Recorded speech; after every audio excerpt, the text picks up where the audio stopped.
고혈압 약 언제부터 먹어야 할까? 안녕하세요. 시니어 건강 놀이터입니다. 여러분, 혹시 이런 고민 해보신 적 있으신가요? 혈압이 145라는데 약 먹어야 하나? 의사 선생님이 약 권하시는데 아직은 괜찮지 않을까? 친구는 150도 안 먹는다던데 나만 예민한 건가? 오늘은 정말 많은 분들이 궁금해하시는 질문, 고혈압 약 도대체 언제부터 먹어야 하나요? 이 질문에 명확하고 쉽게 답변 드리겠습니다. 참, 시작하기 전에 꼭 말씀드립니다. 오늘 영상은 일반적인 건강 정보이며 약 복용 여부와 조절은 반드시 전문의와 상담해야 합니다. 자, 그럼 시작해 볼까요? 1부. 내 혈압, 정확히 어느 정도인가요? 먼저 혈압 수치부터 정확히 알아야겠죠? 세계보건기구와 대부분의 전문가들이 사용하는 기준은 이렇습니다. 혈압 단계별 기준. 정상 혈압. 수축기 혈압 120, 이완기 혈압 80 미만. 완벽해요. 이 상태를 유지하세요. 주의 단계 정고혈압. 수축기 혈압 120에서 139 사이, 이완기 혈압 80에서 89 사이. 노란불입니다. 생활습관 개선이 필요해요. 고혈압 1기. 수축기 혈압 140에서 159, 이완기 혈압 90에서 99. 약을 고려할 시점입니다. 하지만 사람마다 달라요. 고혈압 2기. 수축기 혈압 160 이상, 이완기 혈압 100 이상. 위험합니다. 대부분 약물 치료가 필요해요. 여기서 중요한 포인트. 혈압이 140, 90을 한번 넘었다고 바로 고혈압은 아닙니다. 최소 2번 이상, 다른 날 측정했을 때도 높아야 고혈압 진단을 고려하게 됩니다. 왜냐하면 혈압은 하루에도 수십 번 변하거든요. 긴장해서 병원 갔을 때, 운동 직후, 화장실 급하게 갈 때, 스트레스 받을 때, 이럴 때는 일시적으로 확 올라가요. 그래서 정확한 진단을 위해서는 집에서 편안한 상태로 일주일에서 2주일 동안 측정한 기록이 필요합니다. 2부. 약은 언제부터 먹어야 할까? 자, 이제 본격적으로 답변 드릴게요. 고혈압 약은 단순히 숫자 140 넘었으니까 무조건 먹어가 아닙니다. 의사 선생님들은 여러 가지를 종합적으로 보고 판단하세요. 상황 1 혈압이 정말 높을 때. 이 경우는 거의 대부분 바로 약을 시작합니다. 왜냐하면 이 정도 혈압은 뇌졸중, 심장마비 위험이 매우 높기 때문이에요. 하루하루가 위험한 상태라고 보시면 됩니다. 생활습관 먼저 고쳐보자고 한가하게 기다릴 여유가 없어요. 상황 2 1기 고혈압 140에서 159 사이인데 이런 경우 혈압이 140대라도 다음 중 하나라도 해당되면 약을 빠르게 시작하는 게 좋습니다. 이미 뇌졸중이나 심장질환을 겪은 적이 있다. 한번 문제가 생긴 혈관은 더 약해요. 재발 방지가 가장 중요합니다. 당뇨병이 있다. 당뇨 고혈압 혈관 손상 속도 2배.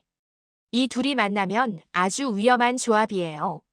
만성 신장 질환이 있다. 신장이 나빠지면 혈압이 더 올라가고 혈압이 높으면 신장이 더 나빠지는 악순환. 가족력이 있고 위험 요인이 많다. 부모님이 뇌졸중으로 돌아가셨거나 흡연, 고지혈증, 비만이 함께 있다면 더 적극적인 치료가 필요해요. 생활습관 개선을 3에서 6개월 했는데도 안 내려간다. 열심히 노력했는데도 안 되면 이제 약의 도움을 받을 때입니다. 상황 3 생활습관부터 고쳐볼 수 있는 경우 혈압이 140대 초반이고 위에서 말한 위험 요인이 없다면 의사 선생님이 보통 이렇게 말씀하세요. 우선 3개월만 생활습관을 바꿔보고 다시 측정해 봅시다. 그럼 뭘 고쳐야 할까요? 첫 번째, 소금 줄이기 하루 5g 이하. 국물 남기기, 젓갈장아찌 줄이기, 양념 덜 먹기. 두 번째, 매일 30분 걷기. 빠른 걸음으로 땀 살짝 날 정도. 세 번째, 체중 5kg만 줄이기. 5kg만 빠져도 혈압이 5에서 10 정도 내려가요. 네 번째, 술 줄이기. 하루 한 잔에서 2잔 이하로. 다섯 번째, 스트레스 관리. 심호흡, 취미 활동, 충분한 수면. 이것만 잘해도 혈압이 5에서 10은 떨어집니다. 하지만 이 기간에도 정기적으로 혈압을 재야하고 악화되면 바로 약을 시작해야 해요. 3부. 고혈압 약, 이것만은 오해하지 마세요. 고혈압 약에 대한 흔한 오해들 정확히 짚어드릴게요. 오해 1. 약 먹으면 평생 못 끊는다면서요. 아닙니다. 물론 대부분은 장기 복용이 필요하지만 초기 고혈압이거나 생활 습관이 완전히 개선되면 약을 줄이거나 끊을 수도 있어요. 예를 들어 체중을 10kg 정도 감량하고 운동을 꾸준히 하고 소금을 완전히 줄였더니 혈압이 정상으로 돌아온 경우, 이럴 때 의사 선생님과 상의해서 천천히 약을 줄여볼 수 있습니다. 단, 절대 임의로 끊으면 안 돼요. 오해 2. 약은 마지막 수단이잖아요. 최대한 늦게 먹어야죠. 이건 정말 위험한 생각입니다. 혈압이 높은 상태를 방치하면 눈에 보이지 않지만 매일매일 혈관에 미세한 손상이 쌓여요. 뇌의 작은 혈관들이 조금씩 막히고 심장이 조금씩 두꺼워지고 신장이 조금씩 나빠지고 그러다가 어느 날 갑자기 뇌졸중, 심근경색, 심부전 이런 큰 문제로 터지는 거예요. 전문가들이 하는 말. 약이 무서운 게 아니라 조용히 진행되는 고혈압 자체가 더 무섭다. 오해 3. 혈압 정상으로 내려왔으니 이제 약 끊어도 되겠죠? 절대 안 됩니다. 혈압이 정상인 이유가 약이 열심히 일하고 있기 때문이에요. 약을 갑자기 끊으면 반동성 고혈압이라고 해서 오히려 혈압이 더 높게 튀어오를 수 있어요. 끊고 싶으면 반드시 의사와 상의하고 천천히 조금씩 줄여야 합니다. 4부. 이런 신호가 있다면 약을 시작할 때입니다. 다음 중 하나라도 해당된다면 약물 치료를 진지하게 고려해야 할 시점입니다. 신호 1.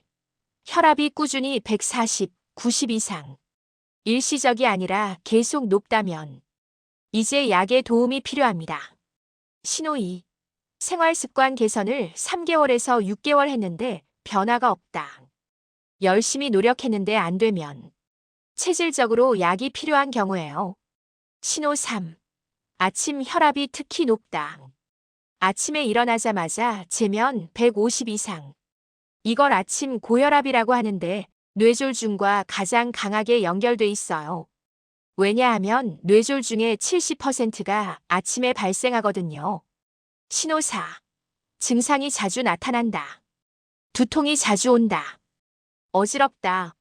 심장이 두근거린다. 뒷목이 뻐근하다. 이런 증상들은 혈압이 꽤 높다는 신호예요. 신호 5. 기존에 심장 뇌신장 질환이 있다. 이미 장기 손상이 있다면 더 이상의 손상을 막기 위해 적극적인 약물 치료가 필요합니다. 5부. 약을 시작하는 가장 안전한 방법. 고혈압 약은 이런 순서로 시작하는 게 가장 안전해요. 1단계 집에서 혈압 기록하기 1에서 2주.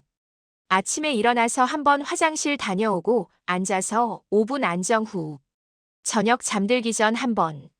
이렇게 2주 정도 기록해서 병원에 가져가세요. 2단계 병원에서 정확한 평가받기.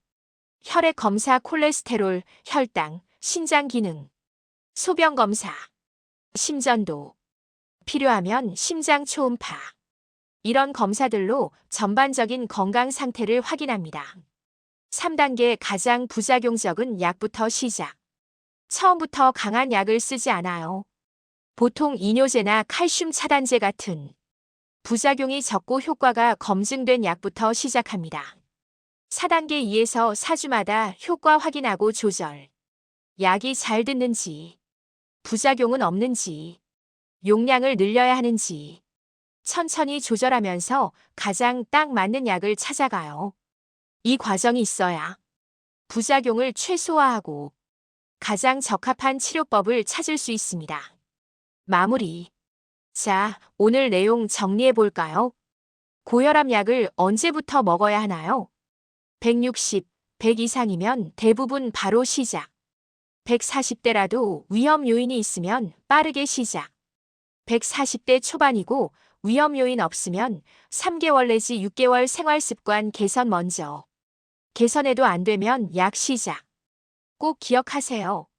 고혈압 약은 무서운 게 아닙니다. 오히려 우리 혈관을 지켜주는 안전벨트예요.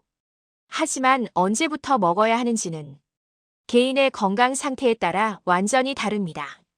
그래서 반드시 전문의와 상담해서 나에게 딱 맞는 시점과 방법을 찾으시길 바랍니다. 오늘 영상은 참고용이며 약 조절과 치료 계획은 반드시 의사와 상담 후 결정해야 합니다. 여러분의 건강한 혈압 그리고 튼튼한 혈관을 응원합니다. 영상이 도움되셨다면 좋아요와 구독 부탁드려요. 다음 영상에서는 고혈압 약 이렇게 먹으면 효과 2배로 찾아뵙겠습니다. 건강하세요, 여러분. 안녕.